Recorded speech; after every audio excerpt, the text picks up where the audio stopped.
Hello there, today we are debunking the myth of neutering and spaying pets, which is like cats and dogs. While most of us consider ourselves responsible pet owners, we do a lot of things for our animals, but there is one really important part that we should not forget about to do, which is desexing our cats, dogs and even rabbits. However, there are some preconceived myths about spaying and neutering, which I'd like to unravel today. Firstly, males don't need to be neutered because it's actually only females that have babies, puppies or kittens. Well, that is actually true, but don't forget, one male can impregnate during one day several females.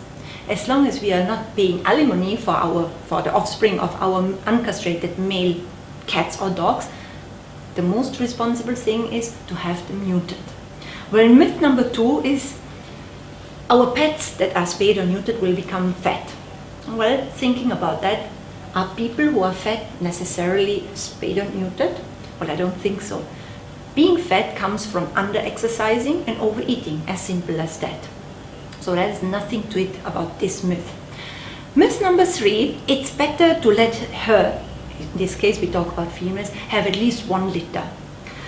Well, there are lots of researches and studies out there that prove that actually having 1 litter is the way already towards mammary cancer, which is breast cancer, especially in dogs, but also in cats, and uterine infections, which can end up deadly.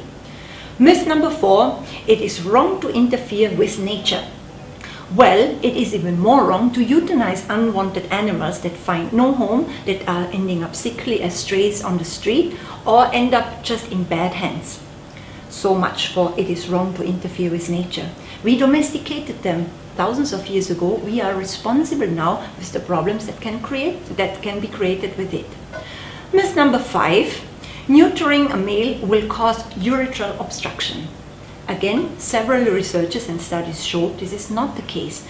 Neutering a male cat or dog is actually preventing testicular cancer and hypertrophy or enlargement of the prostate. So it's a good thing. Myth number 6, I want my pet to live on forever in his or her offspring. Well, are you a carbon copy of your parents? None. No one of us is an exact copy or replica of our mom or dad, or even a mixture of it. So be prepared, you are in for a quite a surprise that the offspring of your beloved pet might not even look like your pet, but definitely will not behave exactly like your pet. Animals are, like us, a product of our genetics, but even more so of our environment. So don't bank that you will get a carbon copy just by breeding your beloved pet. Myth number 7, I wouldn't want to lose my reproductive organs. How can I do that to my beloved pet? Well, having said that, animals don't define themselves via their sex. They don't feel castrated in that sense. Animals are, as said before, a product of environment and upbringing.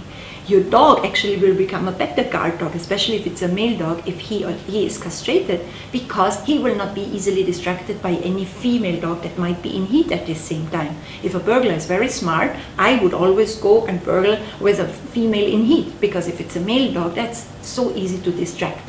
Myth number 8, I don't want him or her, his or her behavior to change. Well, behaviors change with age, behaviors change when we do things mainly because of environmental practices. But first and foremost, let's also consider there are changes that are occurring in spayed or neutered animals, which is they are usually much less likely to fight. They are usually much less likely to roam around and contract diseases. So certain changes that come with spaying and neutering are beneficial changes, so let's not forget about that. Having said all that, we debunked your myth.